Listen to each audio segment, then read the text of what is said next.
नाजायज पैसों के साथ मस्जिदें बनाने लग गए हो, सोचो तो सही।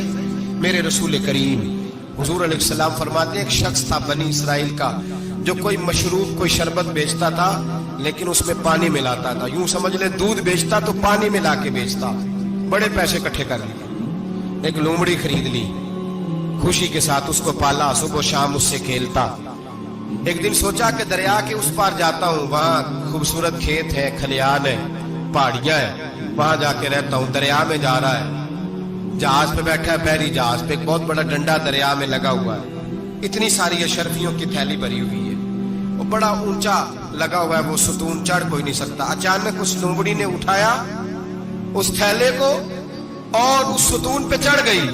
ऊपर बैठ के पता क्या करती, एक अशरफी इसको देती, एक अशरफी पानी में फेंकती, एक इसको देती, एक पानी में फेंकती। बड़ा समझाया, बहलाया, कहने लगा मुझे बता तो सही कर क्या रही है। बड़ा उसको कहा नीचे आ, खाना खिलाओ, लेकिन नीचे ना उतरती। आकर लोमड़ी कहने लगी, अल्लाह मुझे जुबान दे, मैं इसे बताऊं, मुझे जुबान दे। अल्लाह ने जुबान दी तो वो बोल पड़ी, कहने लगी जो पैसे तुझे मिल रहे हैं वो तेरे हैं, और जो पानी को दे रही हूं वो पानी के। वो जो तू पानी मिलाया करता था वो पैसे, तो जो दौलत जाया हो गई, जो कुल ले उड़ा, जो तबाह हो गई। मेरे महबूब का फरमान है, इसे लिख लेना किसी जगह पे। हुजूर ने फरमाया, जो तेरा माल खुश्की में जाया होता है या तरी में जाया होता है, वो ज़कात सही ना देने की वजह से जाया होता है। वो जो तेरा नुकसान हुआ है ना, वो तूने ज़कात ठीक नहीं दी, अल्लाह तबारक व तआला का हक तूने अदा, जाया हो गए पैसे, जाया हो गए। इंसान जिस वक्त आसानियों के रास्ते पे चल रहा होता है, उस वक्त उसे होश ही नहीं आती मैं क्या कर रहा हूं। और जब उसके लिए फैसले हो जाते हैं आजमाइश के, सजा के, फिर वो रूठता भी है, रोता भी है, तड़पता भी है, लेकिन अब हालात उसके हक में रहते नहीं। मेरे भाइयों, मेरे अजीजों, धोखा नहीं दें जिंदगी में। या अय्युहल्लज़ीना आमनुत्तकुल्लाह वक़ूलू क़ौलन सदीदा, ऐ ईमान वालो अल्लाह से डरो और बात सीधी किया करो, बात सीधी, कोई झूठ, कोई फरेब, कोई दजल नहीं। मैं अक्सर मिसाल देता हूं कि हमने तो ये सुना है, जिस आदमी का सौदा सही हो, उसकी दुकान किसी कोने में भी हो, तो लोग कहते हैं यार वो सौदा सही देता है, जाना उसी के पास है। 2 रुपए ज्यादा लेता है पर सौदा उसका, सच से दुकानें ज्यादा चलती हैं, झूठ से नहीं चलती। सच से कारोबार, तिजारतें, दुनियादारी ज्यादा अच्छी होती है, झूठ से नहीं।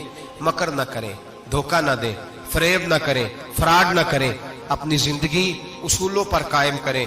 जिंदगी का वक्त थोड़ा है, धोखेबाज को नींद नहीं आती और धोखा खाने वाले को अल्लाह सुकून अता फरमाता है। मेरे नबी पाक सल्लल्लाहु अलैहि वसल्लम ने फैसला दिया है, फरमाया जो धोखा दे वो हम में से धोखा ना दें, अपने आप को भी ना दें।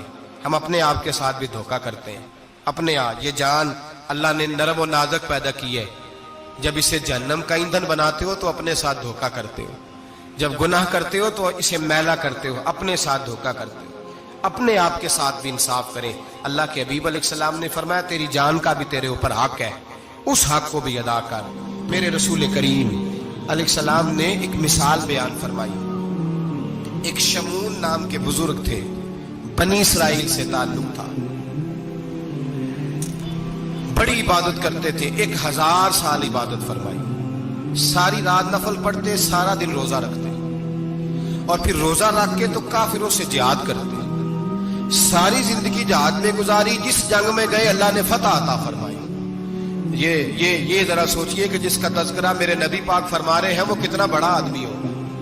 वली अगरचे बनी इसराइल के थे, लेकिन इतना जबरदस्त उनका जिहाद करने का तरीका था, बड़ा जिहाद किया, बड़ी उन्होंने, काफिर बड़े परेशान थे कि बंदा काबू नहीं आता, बड़ी दूर तक बात गई, बड़ी जद्दोजहद की, लेकिन हजरत शमून अलैहिर्रहमा बनी इसराइल के वली थे, काबू ना आए। आखिर उनकी बीवी को खरीदा।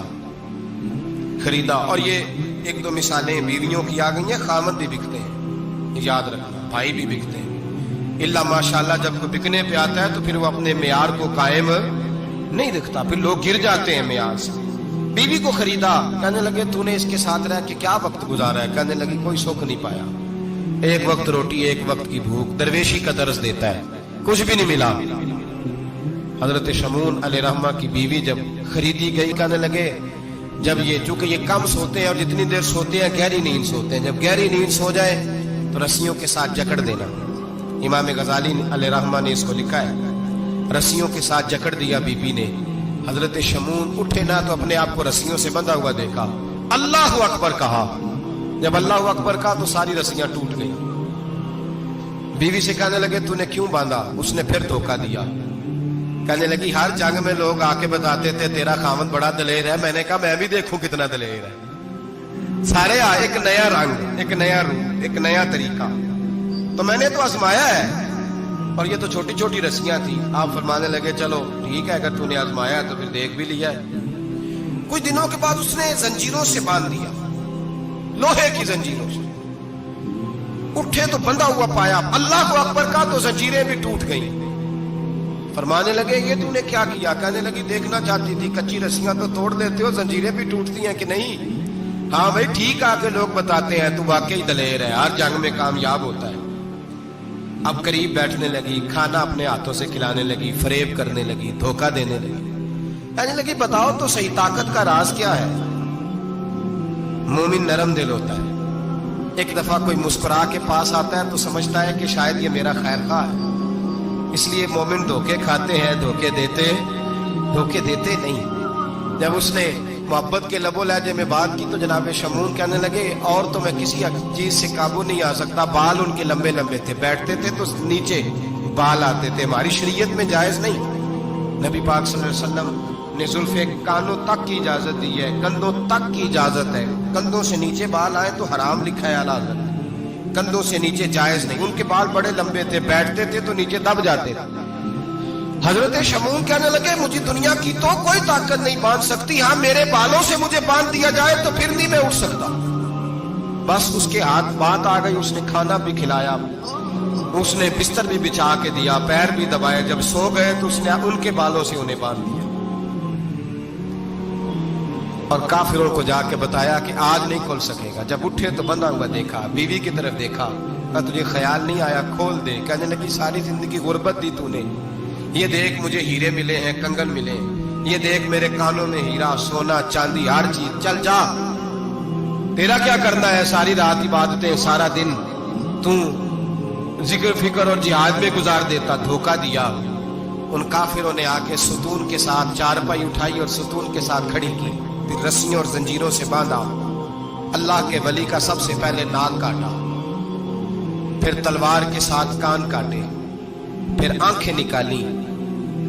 جب زبان کاٹنے لگے تو انہوں نے اللہ کو آواز دی، کہا میرے مولا میں کوئی لاوارث ہوں کہ کوئی مجھے دھوکہ دے اور اس انداز میں قتل کر دے؟ مولا میں دھوکے کھاتا رہا، میں کوئی لاوارث تو نہیں؟ جب یہ دعا فرمائی تو پھر بجلی چمکی، پھر اللہ کا قہر برسا۔ امام غزالی فرماتے ہیں وہ کافر جو آئے تھے وہ جلے، اس طرح جلے کہ ان کی ہوا بھی اڑ گئی۔ اب وہ بی بی دوڑی آئی اور پیروں میں بیٹھی، کہنے لگی بخش دو۔ آپ فرمانے لگے ساری زندگی میں تیرے دھوکے کھاتا رہا، اب اللہ کی لاٹھی چلنے لگی ہے، اس کی آواز نہیں ہوتی، اب تو خدا کے حوالے ہے۔ پیروں سے آگ چلی، کہنے لگے وہ دیکھنا سونے سے کہہ تجھے بچائے، وہ جو تیرے ہاتھوں میں ہیرے کے کنگن ہیں انہیں کہہ تیری حفاظت کرے، اب وہ جو تیرے کانوں کے اندر سونے چاندی کی بالیاں اور کانٹے ہیں اور جھومر ہیں ان کو کہہ تجھے نجات دلائے۔ جلتی رہی، تڑپتی رہی، چیختی چلاتی رہی، اور اس طرح چیخی کہ وہ خاک بنی، ہوا میں اڑی۔ اللہ نے اپنے ولی کی آنکھیں بھی دوبارہ عطا فرما دی، کان بھی دوبارہ عطا فرما دی۔ اللہ تبارک و تعالیٰ نے پہلے سے زیادہ طاقت دی۔ وہ جب باہر نکلے تو اعلان کر رہے تھے لوگوں دیکھو دھوکہ والے جل گئے، تباہ ہو گئے، نام و نشان مٹ گیا، اور مجھے دھوکہ دیا گیا تھا تو اللہ نے مجھے پہلے سے زیادہ طاقتیں عطا فرما دی، پہلے سے زیادہ قوتیں۔ دھوکہ نہ دیں، فریب نہ کریں جو آپ کسی کو دے رہے ہیں۔ اور میرے محبوب علیہ الصلوۃ والسلام کی ایک حدیث تو یہ بتاتی ہے جو دنیا میں دھوکہ دے گا دنیا میں ہی اس کا نقصان اٹھائے گا، جو دنیا میں دھوکہ دے گا اس کا آخرت میں تو اٹھائے گا ہی، دنیا میں بھی اس کا نقصان